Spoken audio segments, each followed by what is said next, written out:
Welcome back. You're watching To The Point. Now, it's well established that Mr. Modi's foreign trips are perhaps some of the greatest successes of his 10-month prime ministership. But is it simply the press that feels Mr. Modi is the best received prime minister abroad, or is that also a fact? Side by side, is Mr. Modi guilty of criticizing his opponents and predecessors on foreign soil, which no previous prime minister has ever done?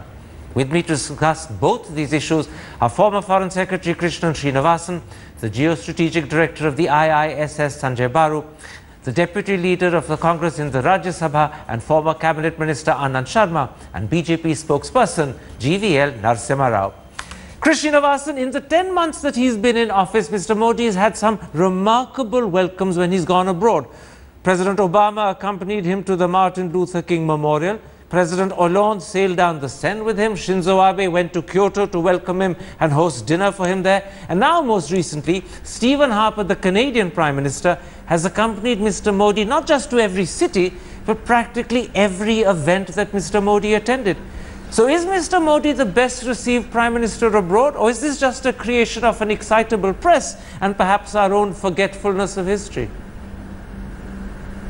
No, I think he's a star performer by any standard, and certainly I think there's none of his predecessors have been able to equal him. There's several reasons for this, of course, that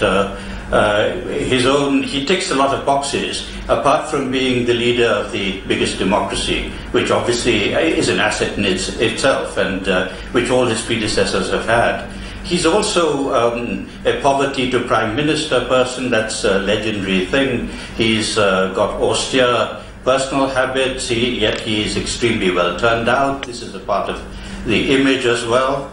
And at a different level, he represents the largest big economy, which is still opening up. He's a man of detail. He's a man who believes in implementation.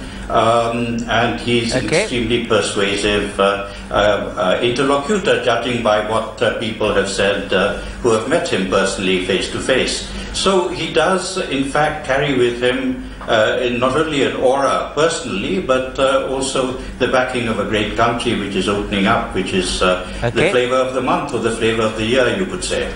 Sanjay Baru, yesterday we discovered that President Obama has done a small write-up on Mr. Modi for Time magazine, which is not just complimentary, but it's actually extremely unusual for the American president to write about anyone in this way.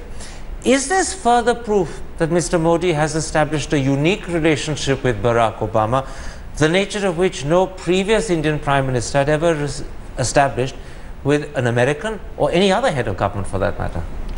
Well, not really, Karan. I mean, look at UPA-1. I mean, 2004 onwards, Manmohan Singh had a tremendous relationship with President Bush and even with President Obama. I remember in November 2009, when just after the elections in Germany, in the US, when President Barack Obama... The first state visit. And Barack Obama was in Germany, and he was speaking at a school, and German kids asked him, "Who is the leader that you admire? We all admire you. Whom do you admire?" And he said, "I admire Manmohan Singh." So there was a period during UPA-1 when I think our Prime Minister was very well regarded. I think as his image at home went down, internationally also it went down. And once again, now we have a relationship with the United States where the US President is willing to speak like this. You know, Mr. Narasimha Rao, the truth is that we forget history, because actually Lyndon Johnson broke protocol in the 60s to have dinner at the Indian ambassador's home with Indira Gandhi. He went public to say that she was a young lady he wished to protect. Never before has an American president done that for an Indian Prime Minister, breaking protocol to have dinner. Now, it's therefore, if you see in that light, not so unique for President Obama to write flatteringly about Mr. Modi. The BJP doesn't seem to be aware of this, is it? No, I think you are citing an incident that had happened some 4 decades ago. So that itself shows that Prime Minister Modi is making a great impact at least if not for the first time, after several decades that Indian heads of government have commanded the kind of respect that he has commanded today, he commands today. And also, please don't forget, today the kind of status that United States enjoys, being a unipolar world, is very different from the 70s and 70s and 60s of I'm not sure that second history. point applies. So certainly today, President of Obama, the kind of statement that he had made about Prime Minister Modi as manufactured earlier, and the kind of camaraderie that we have seen between the two leaders earlier. Now, even although there is nothing on the Prime Minister's visit, he was not visiting the United States at all this time. But you have President of Obama thinking about Prime Minister Modi when he's not visiting US at all. Except for the fact that, don't forget, President Obama was asked by Time to write. He didn't do it voluntarily, but leave that aside. I want to point out something else to you. Mr. Modi is great at publicizing himself. But when in Vancouver he claimed he is the first Prime Minister to have visited Canada for 45 years, he was factually wrong. Dr. Manmohan Singh paid a visit in 2010. Surely that is something that Mr. Modi needs to apologize for, because that's an insult to Dr. Manmohan Singh.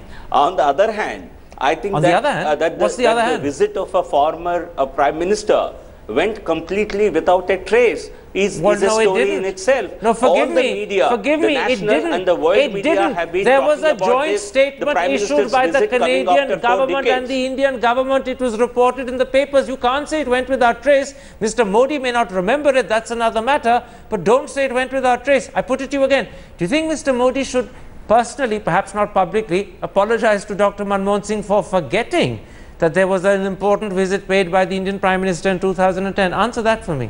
No, I don't think this this statement would really call for any kind of an apology. If anything, I think if it has been factually incorrect, I think he certainly should pull up the people who have given him this kind of information. You cannot expect Prime Minister to have all the information about bilateral visits of different Prime Ministers. That may be a fair point. His advisors certainly need to be pulled up. Anand Sharma, I'm coming back to Mr. Modi, because what's remarkable about Mr. Modi's visits and the reception he gets abroad are two things. First, the number of heads of government with whom he's established a fairly unique and close personal rapport. The list includes Barack Obama, Shinzo Abe, Tony Abbott, Stephen Harper, Francois Hollande, and who knows, possibly Angela Merkel as well. And the second thing that's remarkable is that until a year ago, many of these people, and certainly their countries, looked upon Mr. Modi as a pariah. All of that's been wiped out and forgotten, and we've moved to a different level of relationship in 10 months. Don't you think that's remarkable? Karan, what's remarkable is that this Prime Minister first misled this country, make false promises, making boastful claims, and now is misleading the world. From national, he has gone international. I would like to point out one thing very clearly. When we say that first time in history, don't forget that Truman came to the airport to receive Jawaharlal Nehru. Now, if we are saying that Jawaharlal Nehru was no one, he was a great statesman and one of the tallest leaders of India's freedom movement. And he received him, and then they drove in an open saloon or sedan car with tens of thousands of people lining the streets. Now, I have not seen Modi receiving such a reception from the local people. You have diaspora or the cheerleaders, many of whom who go from here. Okay. Second thing which I must point out, up to Dr. Manmohan Singh, whether it was Rajiv Gandhi, whether it was Dr. Manmohan Singh's visit in 2005, when they went to America, they addressed the joint session of the US Congress. You are saying the greatest visit, whatever, was that respect or honor accorded to Narendra Modi? Well, they wanted Number three, to, it's just that they went into Prime Minister Dr. Manmohan Singh, listen, it's important for me. It's important for me. I never interrupted anyone. Okay. Please, so let's respect. And now, you would recall when Dr. Manmohan Singh went to America, the kind of respect that he was given, and last time when he was there, the kind of big banquet that was hosted for him by Michelle Obama and President Barack Obama. When he went to Paris, last visit to Paris, to France, Yes, to France, I'm saying last visit, his last visit. And at that time, you had a special parade with the two contingents of the Indian Army being especially invited to march. All right. You've done your homework, Anand Sharma. You know your facts at your fingertips. See, no Let's Prime not get Minister, lost I will in say, detail. I take your point. Allow me one thing. Very Listen, quickly. allow me one thing to say. No Prime Minister before him has ever belittled his office and lowered the dignity by abusing the occasion to malign the opposition, the predecessors, belittling them and humiliating them on a foreign soil, and to say in Germany that India was begging before he became the Prime Minister, now India will not beg. I would like him to apologize. We are not a beggar nation. Whom did we beg for? What did we beg for? If he's referring to let me UN at that Security stage. Council, Listen, don't listen, no, you can't carry on as if you're the only person on the show. You've made your point. Others need to be able to come in and talk. Krishna Srinivasan, you've been a foreign secretary. You know the protocol. You know the decorum. Was it right and proper, or was it improper and wrong for Mr. Modi to be scoring pot shots and scoring points against A, his opponents, and B, his predecessors on foreign soil? For instance, disparagingly saying of the UPA that they had left behind dirt and filth, and he was as a result forced to clean up. Was that becoming or unbecoming of him? Well, I think it's a well-established convention that you don't actually criticize political opponents when you're abroad. And I think it's a good convention. I think it deserves to be observed by everyone, including by Indian politicians when they go abroad. I think there's also a more practical reason for this, that in fact it doesn't sell very well. It doesn't sell very well except to the committed supporters of the party that the leader belongs to, and I don't think that that's important. It doesn't sell well to the opponents, obviously, and it doesn't sell well above all to the governments of the host country, who don't want to get involved or embroiled with the domestic politics of any other country, least of all the country from which their visitor comes. So I think that it's really not a productive way of conducting oneself, and I think that the Prime Minister will undoubtedly learn that this is something he can jettison.